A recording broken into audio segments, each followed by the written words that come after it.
Hello students, welcome to all of you on my YouTube channel Shukla and company. बेटा आज financial market का हम last class करने जा रहे हैं। मींस आज फाइनेंशियल मार्केट हमारा खत्म हो जाएगा। अगर इसके बाद भी आपका कोई भी डाउट्स रहता है या आपको लगता है कोई टॉपिक छूटा हुआ है तो उसके लिए आप क्वेरी कर सकते हो। हम उस टॉपिक को भी करा देंगे, जो भी आपके डाउट्स होंगे वो क्लियर कर देंगे। एक चीज और, आज की क्लास स्टार्ट करें उससे पहले मैं आपसे बात करना चाहता हूं कि आपसे मैं बोल चुका हूं कि आपके एग्जाम जो हैं जून के बाद होने वाले हैं। बेटा अभी आपके पास इनफ टाइम है। तो जो लोग परेशान हो बेटा कि कुछ क्वेश्चंस अलग टॉपिक का पूछने लगते हो जो अभी मैं नहीं पढ़ाया हूं, तो उसको आप मत पूछिए। मैं आपसे बार बार बोल रहा हूं कि जो टॉपिक मैं करा रहा हूं बस आप उसके बेसिस पे चलिए, आप घबराइए मत, आप पेशेंस रखिए। मुझे पता है कि किस तरीके से कब कौन सा टॉपिक आपको पढ़ाना है, कि ताकि क्या हो कि आप अधिक से अधिक क्वेश्चन अटेम्प्ट कर सको। Means maximum number of question आप बीएचओ बीकॉम एंट्रेंस में अपना करो ताकि आपका एग्जाम इजिली क्वालिफाई हो जाए। कि अभी क्या है बेटा कि हम उस टॉपिक पे फोकस कर रहे हैं जहां आप क्या कर सकते हो, इजी वे में 100% श्योरिटी के साथ आप आंसर को टिक कर सकते हो। हम अभी उन टॉपिक पे फोकस कर रहे हैं, फिर धीरे धीरे हम उन टॉपिक पे भी आएंगे जो आपको अभी डिफिकल्ट लग रहे हैं, वो भी आसान हो जाएगा। अभी क्या है कि आप हमें कभी मिले नहीं हो, न जान रहे हो, हमारे टीचिंग स्टाइल को नहीं जान रहे हो। हम क्या कर रहे हैं कि आपको एक अभी ऐसा प्लेटफॉर्म तैयार कर रहे हैं जहां पे आपका माइंड डेवलप हो जाए। आप सोचो एक बार कि जो टॉपिक आज पढ़ रहे हो आप, ये 11th-12th में पढ़ चुके हो, लेकिन क्या आज आपको वो क्वेश्चन सॉल्व कर पा रहे हो? नहीं। तो वही कमियां हम आपकी दूर कर रहे हैं कि मीन्स हम आपको ऐसे गाइड कर रहे हैं कि आपका माइंड पहले उस प्लेटफॉर्म पे तैयार हो जाए जो प्लेटफॉर्म बीएचओ बीकॉम एंट्रेंस के लिए चाहिए आपके माइंड को। फिर उसके बाद हम आपको क्या करेंगे, जो बाकी के टॉपिक्स हैं उसका टॉपिक को सॉल्व कराएंगे। और कहीं पे भी आपको ये गारंटी दे रहे हैं डाउट्स नहीं आएगा। पास्ट ईयर के पेपर्स की बात है, पास्ट ईयर का पेपर भी बेटा अभी आप मत सॉल्व करो, हमारे पास इनफ टाइम है। हम पास्ट ईयर के पेपर्स को एक एक क्वेश्चन आपके साथ डील करेंगे। और ये भी गारंटी दे रहे हैं जिस दिन आप बीएचओ बीकॉम एंट्रेंस देने जाओगे एग्जाम, उस दिन आप मेरे द्वारा 4 से 5,000 ऑब्जेक्टिव क्वेश्चन सॉल्व करके जाओगे। मीन्स तब तक हम लोग इतने नंबर ऑफ क्वेश्चन कर चुके होंगे कि कहीं से भी क्वेश्चन आए हमें प्रॉब्लम नहीं होने वाली है। बस आप हमारे साथ बने रहो। दूसरी बात कि बहुत से बच्चे अक्सर क्वेश्चन करते हैं कि अकाउंट्स को लेकर, मीन्स कि एग्जांपल्स देते हैं सर ये किस टाइप का अकाउंट है। तो आज आपको एक ट्रिक बता रहे बेटा कि अगर आपको कभी भी कंफ्यूजन हो जाए टाइप्स ऑफ अकाउंट का, तो आप कुछ मत करो, अपना क्लास 11th का फाइनल अकाउंट रिकॉल कर लो कि वहां पे क्या पढ़ गया, trading account, profit loss account, balance sheet. आप ये देखो कि जो आइटम आपके पास मिला है वो ट्रेडिंग या पीएल का है। अगर ट्रेडिंग और पीएल अकाउंट से रिलेटेड है और नॉमिनल अकाउंट होगा 100%, नो डाउट्स। ठीक, फिर बात आती है बैलेंस शीट की। अगर वो आइटम बैलेंस शीट से रिलेटेड है तो याद रखिए वो नॉमिनल अकाउंट कभी नहीं होगा, वो या तो पर्सनल अकाउंट होगा या रियल अकाउंट होगा। तो अब हम कहते हैं कि पर्सनल अकाउंट आप जान रहे हो पर्सन से रिलेटेड होता है, नहीं तो आप यहाँ पर्सन को भी मत देखो। जो भी आइटम मिला अगर वो बैलेंस शीट का है, आप उसमें देखो क्या वो रियल अकाउंट है, मीन्स टेंजिबल या इनटेंजिबल, ये आपको बड़े अच्छे से पता होगा। तो आप देख लो टेंजिबल इनटेंजिबल है या नहीं। अगर इनमें से नहीं है तो आपका पर्सनल हो जाएगा, अगर इनमें से है रियल। आपको हम बैलेंस शीट अभी पिछली क्लास में जब अकाउंट्स के बताए थे तो हम आपको एकदम क्लियर किए थे, जो भी पर्सनल और रियल अकाउंट से रिलेटेड आइटम होते हैं वो बैलेंस शीट में जाते हैं, और जो भी नॉमिनल अकाउंट के आइटम्स होते हैं वो क्या होते हैं, ट्रेडिंग या प्रॉफिट एंड लॉस अकाउंट में चले जाते हैं। तो अब हम उम्मीद करते हैं कि आप जो भी ऐसे क्वेश्चंस हैं जिनको टाइप्स ऑफ अकाउंट आइडेंटिफाई करना है आप आसानी से कर पाओगे। आज की क्लास पे चलते हैं बेटा फाइनेंशियल मार्केट का, जिसको हम वाइंड अप करते हैं वित्तीय बाजार बोलते हैं। हम बात करते हैं बॉम्बे स्टॉक एक्सचेंज। पिछली क्लासेस में हमने स्टॉक एक्सचेंज के बारे में देख लिया था, मींस कितने स्टॉक एक्सचेंज है, सब चीजें। तो हम यहाँ पे देखते हैं बॉम्बे स्टॉक एक्सचेंज क्या है। इस बॉम्बे स्टॉक एक्सचेंज लिमिटेड, इसका शॉर्ट टर्म है बीएससी। ये आपको बता चुके हैं पिछले क्लास में भी, और इसको क्या करना है आपको अच्छे से याद रखना है, फुल फॉर्म पूछ जाते हैं। क्या बता रहा है, बीएससी स्टैब्लिश्ड इन 1875। आपका बॉम्बे स्टॉक एक्सचेंज जो है 1875 में स्टैब्लिश हुआ था, ये कल भी बताए थे। लोकेटेड इन मुंबई, ये है कहां पे, बॉम्बे में, इन इंडिया। बॉम्बे तो इंडिया में है, कई बार ऐसे पूछ लिया जाता है, तो आप ये भी जानते रहो इंडिया में है, यहां किसी को कंफ्यूजन होगा, ये याद रखिएगा। First stock exchange of India, Bombay stock exchange जो है इसको आप कह सकते हो first stock exchange of India या oldest stock exchange of India भी। क्वेश्चन कई बार पूछ लिया जाता है oldest stock exchange of India, तो बीएससी या बॉम्बे स्टॉक एक्सचेंज आप कर सकते हो। अब बात क्या है, BSE is Asia's oldest stock. आप इंडिया ही नहीं एशिया में बात कर सकते हो, एशियाज का ओल्डेस्ट स्टॉक एक्सचेंज है and world's 10th largest stock exchange.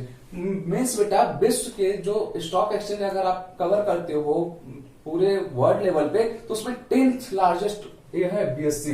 बहुत ही ज्यादा इसका इंपॉर्टेंस है। इंडिया में समझ लो कि मैक्सिमम काम जो होता है बीएससी में ही होता है, बॉम्बे स्टॉक एक्सचेंज। बेसिकली अगर हम बात करें बीएससी में जो डीलिंग होती है वो रुपीज करेंसी में होती है, मीन्स इंडियन रुपी में होती है। मार्केट नोन एज दलाल स्ट्रीट। अब देखो जहां बॉम्बे स्टॉक एक्सचेंज में जो वर्क होता है बेटा उस मार्केट का नाम दिया गया है दलाल स्ट्रीट। ठीक, तो ये भी पूछा जाता है दलाल स्ट्रीट किससे रिलेटेड है, तो आप बता सकते हो बॉम्बे स्टॉक एक्सचेंज से रिलेटेड है। अब एक और कॉन्सेप्ट है बेटा इससे रिलेटेड, बोल्ट, BOLT। इसका फुल फॉर्म भी पूछा जाता है कि बोल्ट का फुल फॉर्म क्या है, इसको जान लो, Bombay online trading introduce by BSC. ये क्या है बोल्ट बेटा, कि बॉम्बे स्टॉक एक्सचेंज के द्वारा इंट्रोड्यूस किया गया कॉन्सेप्ट है जिसमें क्या बताया गया कि आप सब कुछ ऑनलाइन बेस पे करोगे। आज देख रहे हो आप क्या है, डायनामिक टेक्नोलॉजी का जमाना है, तो एक चीज बोल्ट का कॉन्सेप्ट दिया गया कि बॉम्बे ऑनलाइन ट्रेडिंग। ठीक है, ये क्या है, बीएससी के द्वारा इंट्रोड्यूस किया गया है, तो ये याद रखना आप कि introduced by BSC and bolt का फुल फॉर्म, ये आपके लिए इंपॉर्टेंट है। नेक्स्ट हमारा है बेटा नेशनल स्टॉक एक्सचेंज, जिसका शॉर्ट टर्म है एनएससी। एक इसके बारे में देखते हैं क्या बोला, former UTI chairman MJ Pherwani gives the idea of NSC in June 1991।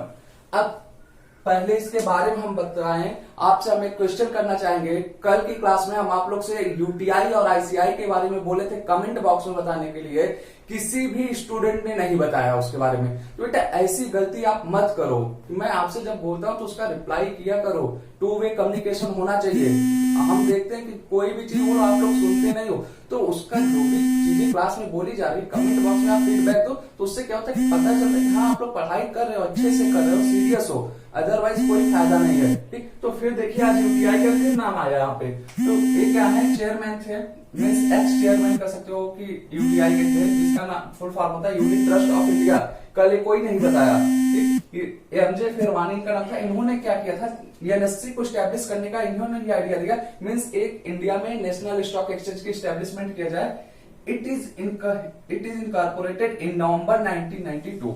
ये 1992 में बेटा स्टैब्लिश किया गया कि national stock exchange with an equity capital of ₹25 crore. Equity capital इसका याद रखिएगा, पूछा जाता है कि कितना है एनएससी का, तो 25 करोड़ है।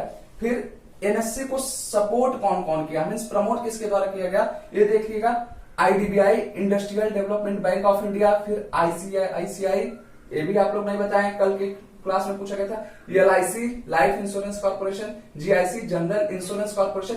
ये जो भी देख रहे हो बेटा ना, जैसे आईडीबीआई हुआ, आईसीआई, एलआईसी, जीआईसी, ये बैंकिंग का जब हम क्लास करने वाले होंगे, बैंकिंग में हम इन सब के बारे में डिटेल में पढ़ेंगे, कब इनका फॉर्मेशन हुआ, इनके चेयरमैन, कहाँ पे इनका हेड ऑफिस है, इन सब के बारे में हमें पढ़ना है। तो यहाँ केवल आप ये जानते रहो कि नेशनल स्टॉक एक्सचेंज जो है प्रमोट किया जा रहा है आईडीबीआई, आईसीआई, जीआईसी, इन सब के द्वारा, and subsidiary of SBI and SBI capital market और स्टेट बैंक ऑफ इंडिया। आज आपको बताना है कि जिन भी स्टूडेंट को अगर पता है स्टेट बैंक ऑफ इंडिया कब फॉर्म हुआ था, ये आप बताओगे। अगर आपको पता है तो, नहीं पता है तो वो भी आप वहां पे कमेंट बॉक्स में बताओगे सर नहीं पता है। ओके, फिर क्या बोला, it enables shorter settlement cycle. National stock exchange का मेन क्या मोटिव बेटा, कि जो आपका सेटलमेंट प्रोसीजर मीन्स जो ट्रेडिंग का टाइम पीरियड होता है वो कम से कम समय में आपका ट्रेडिंग मीन्स सिक्योरिटीज का बाइंग एंड सेलिंग हो जाए, वो क्या करता है, नेशनल स्टॉक एक्सचेंज इस चीज को प्रोवाइड कराता है, मीन्स इस चीज को कंट्रोल करता है। It is fully automated screen based trading system. कहने का मतलब क्या हुआ कि नेशनल स्टॉक एक्सचेंज में जो भी काम होता है वो टोटली इलेक्ट्रॉनिक वे में होता है, मींस स्क्रीन बेस्ड का मतलब हो रहा है कि आपका कंप्यूटराइज्ड होता है, यहाँ पे कुछ भी ऑफलाइन काम नहीं होता है। ओके, अब हम आगे चलते हैं। Next, securities and exchange board of India, SEBI जिसको शॉर्ट में बोलते हैं, इसका फुल फॉर्म बेटा आप अच्छे से याद कर लो। सेबी के बारे में बहुत ज्यादा पूछा जाता है, मीन्स हम कह सकते हैं कि अल्टरनेट एग्जाम में, कि जैसे इस साल पूछा गया तो अगले साल फिर पूछा नहीं पूछा गया, नेक्स्ट ईयर पूछा जाएगा। और सेबी के बारे में दो चीजें बहुत ज्यादा पूछी जाती हैं, एक तो इसका फुल फॉर्म, दूसरा क्या है कि इसकी इस्टेब्लिशमेंट की डेट। तो ये दोनों चीज आपको बहुत अच्छे से याद होना चाहिए सेबी के बारे में, इसको तो भूलिएगा मत। और सेबी में कंफ्यूजन बेटा जानते हो आप लोग यहाँ पे करते हो एंड पे, कि ऐसे घुमा के आता है ऑप्शन कि ये एंड वाला कंफ्यूज कर देता है। तो याद रखो security and exchange board of India, SEBI का फुल फॉर्म है, established in 1988 12 April. It acts come after 4 year. देखो ये एक्ट्स का मतलब यहाँ जो है बेटा एक कानून की बात कर रहा है, मीन्स सेबी का अधिनियम जो है कानून एक आया वो 4 साल बाद मीन्स 1992 में आया, जिसको क्या बोलते हैं सेबी एक्ट 1992, या आप ये कह सकते हो security and exchange board of India act 1992। ये इसका कानून है, ठीक। देखो it is apex body of security market. देखो अब आपके माइंड में एक चीज और क्वेश्चन आना चाहिए जिसका आपको आंसर देना है कमेंट बॉक्स में। यहां पे क्या बोला जा रहा है, apex body of security market, तो इंडिया का एपेक्स बैंक कौन सा है, इसको आंसर में आपको देना है। ये जो है सेबी एपेक्स बॉडी है सिक्योरिटी मार्केट से रिलेटेड। हम आपसे पूछे कि बैंकिंग सेक्टर से रिलेटेड इंडिया का एपेक्स बैंक में टॉप बैंक कौन सा है, ठीक है। तो इसका आंसर आपको देना है, इसको याद रखिएगा। सेबी जो है एपेक्स बॉडी है, मींस सबसे टॉप पे रहती है, कि जो रूल्स एंड रेगुलेशन बनाता है किससे रिलेटेड, सिक्योरिटी मार्केट से रिलेटेड। हेड ऑफिस कहां पे है इसका, बॉम्बे में है या मुंबई भी आप कर सकते हो, ओके। अब नेक्स्ट है डिपोजिटरी सिस्टम।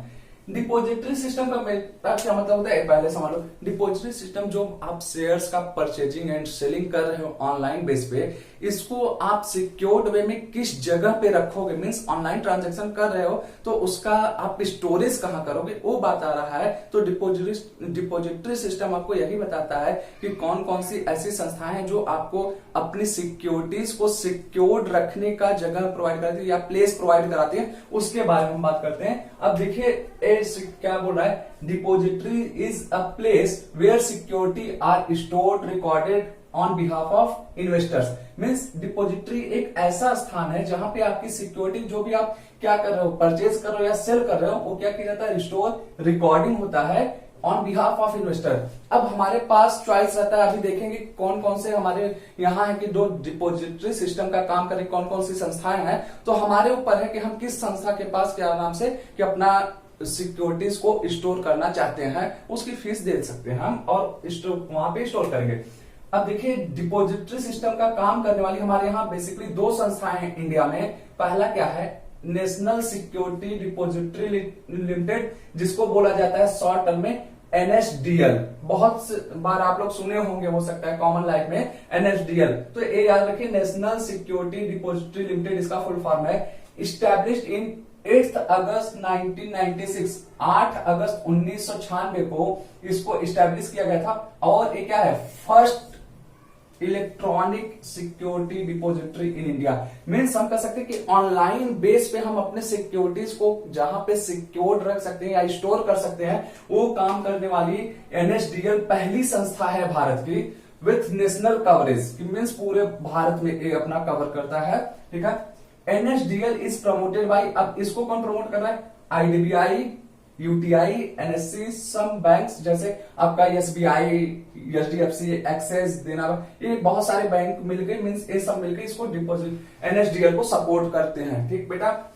सेकंड जो हमारे यहाँ है डिपोजिटरी में, central depository services India limited, CDSL। ये याद रखना बेटा, जो बता रहे हैं आपको ना, एक जितना आपके लिए रिलेवेंट है वही टॉपिक हम बता रहे हैं। अगर आपको इसके बाद में कोई डाउट्स हो गए या आप कुछ और जानना चाहते हो तो आप पूछ सकते हो, लेकिन हम आपके एग्जाम के लिए जो रिलेवेंट है डिपोजिटरी से वही बता रहे हैं आपको।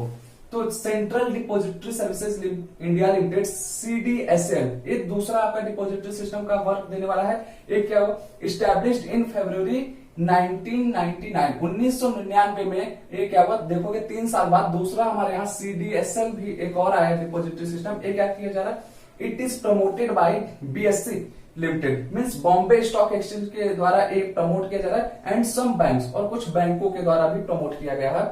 सिक्योरिटीज, यहाँ पे कौन कौन सी सिक्योरिटीज को आप क्या कर सकते हो, स्टोर कर सकते हो। इक्विटी मीन्स आप शेयर से रिलेटेड कर सकते हो, डेब्ट, debentures, certificate of deposits, commercial paper, treasury bills, ये सारी चीजें क्या सकते हो कि सीडीएसएल के साथ आप सिक्योर्ड वे में अपना रिकॉर्डिंग करा सकते हो।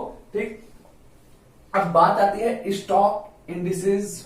ठीक है, जैसे क्या होता है बेटा, जब आप स्टॉक एक्सचेंज में ट्रेडिंग करते हो आप बहुत से नाम सुनते होगे, जैसे हम बोले निफ्टी सुनते होगे, फिर क्या होता सेंसेक्स सुनते हो। अब ये सब का मतलब क्या होता है, वो उसी की बात हम करने जा रहे हैं। स्टॉक इंडिसेस का मतलब होता है सूचियां, जो क्या होता है कि हम कह सकते हैं स्टॉक एक्सचेंज या स्टॉक मार्केट में यूज किया जाने वाला टर्मिनोलॉजी होता है, उसके बारे में हम बात करना चाह रहे हैं। इन सब के बारे में भी कई बार पूछा जाता है, तो आपको जानना भी चाहिए। आप अक्सर सुनते होगे या न्यूज चैनल वगैरह पे देखते होगे, अक्सर आपने डेली बेस पे सुनते हो सेंसेक्स की प्राइस घटी, सेंसेक्स की प्राइस क्या हुआ, बढ़ा। इस सेंसेक्स होता क्या है वो सब यहाँ पे आज समझ में आता है। देखो बेटा, सेंसेक्स पहला आपका है, it is value of weighted index composed originally 30 companies. ये देखो क्या कर रहा है बेटा, जो सेंसेक्स मींस सेंसेक्स की प्राइस अप्स एंड डाउन्स होती है, ये क्या होता है 30 कंपनियों के वैल्यूज को वेट निकाला जाता है। वो वेट निकालने का काम स्टॉक एक्सचेंज में चलता है, बॉम्बे स्टॉक एक्सचेंज में, उसका अलग फार्मूला है। लेकिन आप ये जानो सेंसेक्स का जो प्राइस अप्स एंड डाउन्स होते हैं, जो टॉप 30 कंपनीज होती हैं, उनके बेसिस पे क्या होता है कि सेंसेक्स का प्राइस अप्स एंड डाउन्स होता है। ठीक, मींस उन 30 कंपनियों के शेयर के प्राइस अगर क्या हो रहे हैं, बढ़ रहे हैं या घट रहे हैं, तो उन सबका वेटेज निकाला जाता है, एक कर सकते हो कि एवरेजिंग किया जाता है, और उसके बेस पे सेंसेक्स की प्राइस डिसाइड किया जाता है। तो याद रखिएगा, सेंसेक्स के बारे में जब भी बात है, टॉप 30 कंपनीज की बात आती है यहाँ पे, या 30 कंपनीज हम कह सकते हैं जो कि इंडियन कंपनीज की है ये। Okay, BSE national index, Bombay stock exchange national index, ये क्या है, it is made up of 100 scripts with 1992 and 84 as base. जो बीएससी नेशनल इंडेक्स की बात हो रहा है बेटा, स्क्रिप्ट्स का मतलब होता है कि जो आपकी कह सकते हो सिक्योरिटीज की बात हो रहा है, तो ये बेस क्या होता है, ये समझ लो कि एक हम कहते हैं कि कोई भी काम आप स्टार्ट करने जा रहे हो, तो जब स्टार्टिंग करोगे तो वो आपका बेस ईयर माना जाएगा। फिर वहां से मान लो हम कहते हैं 1982 में स्टार्ट किया गया, तो क्या हुआ, बीएससी नेशनल इंडेक्स मान लो 100 रुपए डिसाइड किया गया, तो अब वहां 100 पॉइंट से या 100 रुपए से बढ़ना या घटना हम देखेंगे। तो ये इनकम टैक्स आप पढ़ोगे तो बेस ईयर आपको और अच्छे से क्लियर हो जाएगा। तो यहाँ पे ध्यान दो, जो बीएससी नेशनल इंडेक्स है, ये 100 स्क्रिप्ट्स या 100 तरीके की सिक्योरिटीज को क्या किया जाता है कि उनका मिक्सअप किया गया है, और बेस ईयर हमारा 1982 और 84 से स्टार्ट किया गया इसका। नेक्स्ट है बीएससी 200, ये भी आप बहुत ज्यादा देखते होगे, अगर आप क्या करते हो मार्केट से रिलेटेड न्यूज चैनल देखते होगे, तो उस पर आता है बीएससी 200 करके, जो शेयर के प्राइस अप्स एंड डाउन्स होते हैं उसके बारे में बताता रहता है। ये क्या होता है, based on equity share of 200 companies. BSc 200 जब बात आती है तो याद रखो उसमें जो फ्लक्चुएशन होता है, तो 200 कंपनियों के क्या नाम से इक्विटी के प्राइस पे फॉल, या आप कह सकते हो कि उसमें इंक्रीज के बेस पे प्राइस डिसाइड किया जाता है बीएससी 200 का। ये क्या है, अलग अलग टर्मिनोलॉजी यूज की जाती है बेटा स्टॉक मार्केट में। तो ये आपको पता होना चाहिए कि आप जिसमें भी लगा रहे हो, मीन्स आप सेंसेक्स में पैसा लगा रहे हो, बीएससी 200 में लगा रहे हो, तो आपको वहां पे इन सब के बारे में जानकारी होना चाहिए। अब आगे बोला डॉलेक्स। डॉलेक्स क्या होता है, बीएससी 200 एक्सप्रेस्ड इन डॉलेक्स या डॉलर वैल्यू। ये जो बीएससी 200 की बात हुआ है बेटा, कि इसी को बता रहा कि ये क्या किया जाता है, एक्सप्रेस किया जाता है डॉलर वैल्यू में, उसी को बोला जाता है डॉलेक्स। अगर कभी भी आपसे पूछा जाए डॉलेक्स क्या होता है, तो आप ये बता सकते हो कि बीएससी 200 को डॉलर वैल्यू में जो रिप्रेजेंट किया जाता है वही डॉलेक्स कहलाता है। अब नेक्स्ट आपका है S&P CNX Nifty.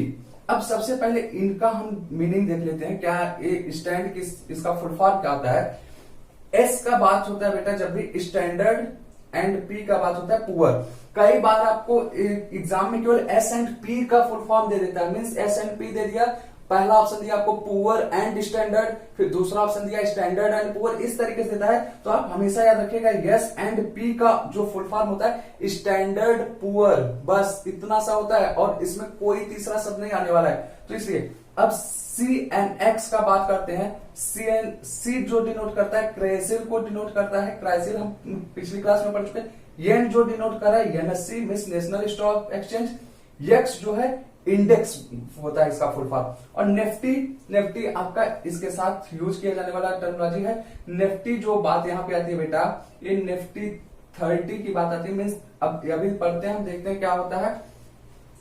It comprises of well diversified stock index accounting for 23 sector of economy. ये देखो क्या बोल रहा है कि S&P CNX निफ्टी की जब बात आती है कि कह सकते हो कि अलग अलग क्षेत्रों में काम करने वाले 23 कंपनियों के क्या होते हैं, उनका अकाउंटिंग, उनके बेस्ड पे प्राइस जो डिसाइड किया जाता है वो क्या होता है S&P CNX निफ्टी। पहले निफ्टी 50 का कॉन्सेप्ट था बेटा, अब निफ्टी 30 आ चुका है। निफ्टी 50 था उसमें क्या होता है 50 कंपनियों की बात आती थी, अब वो 50 कंपनियां खत्म कर या निफ्टी 30 यूज किया जाता है। तो वहां पे निफ्टी 30 का मतलब क्या होता है कि अलग अलग एरियाज की 30 कंपनीज लिए जाते हैं। ये आपका बस इतना सा है। इन सबको केवल आप याद रखना, इन सब के बारे में पूछ लिया जाता है कि सेंसेक्स का मतलब क्या होता है, तो आप बता सकते हो 30 कंपनियों के बेस पे होता है। बीएससी नेशनल इंडेक्स जो है ये 100 स्क्रिप्ट्स के बेस पे चलता है। बेस ईयर इसका जो है 90, 82, 84 है। बीएससी 200 ये क्या है 200 कंपनियों के बेस पे है। डॉलेक्स क्या है कि बीएससी 200 को डॉलर वैल्यू में जो रिप्रेजेंट किया जाता है उसी को डॉलेक्स बोलते हैं। ओके, अब हम उम्मीद करते हैं आप लोग को फाइनेंशियल मार्केट समझ में आ चुका होगा।